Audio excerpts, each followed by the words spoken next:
On est chez Adata et on vous montre deux trois choses qui sont assez sympathiques. Tout d'abord, on a ici de la mémoire DDR4 qui est en SODIMM, donc à destination des ordinateurs portables, et elle est RGB. Et c'est la première fois qu'on a de la DDR4 RGB comme ça en SODIMM. On a un petit radiateur en aluminium, les barrettes RGB par-dessus, et le tout, ça sera en 3200 MHz maximum avec des kits de 16 Go, donc en 2 fois 8 Go. Après, on continue avec la DDR4, la nouvelle XPG en RGB, donc qui va être comme ceci.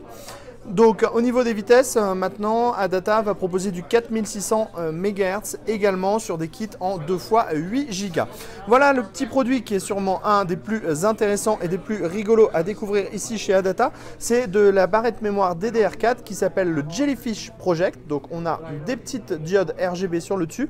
Et si vous le voyez ici, on a en fait un liquide diésélectrique, donc qui permet de ne pas avoir de court-circuit, qui va tout simplement refroidir les barrettes mémoire en lieu et place d'un heatsink qui est normalement en aluminium. Donc c'est assez rigolo et c'est vraiment un truc qu'on en voit pour la première fois. Vous le voyez, on voit bien le liquide qui passe à l'intérieur et donc ça va refroidir les barrettes mémoire.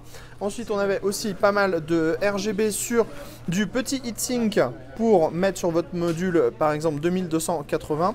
Et on aura ici bientôt une petite carte additionnelle en PCI Express dans laquelle on pourra mettre deux SSD 2280 pour pouvoir les mettre en RAID 0 et atteindre les 6 Go.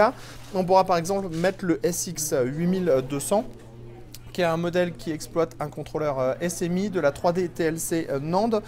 Donc c'est le modèle qui est juste ici, qui est destiné au grand public. Et au niveau des vitesses, on sera à 3200 MO par seconde en lecture et 1700 MO par seconde en écriture. C'était tout chez Adata et on vous dit à très bientôt.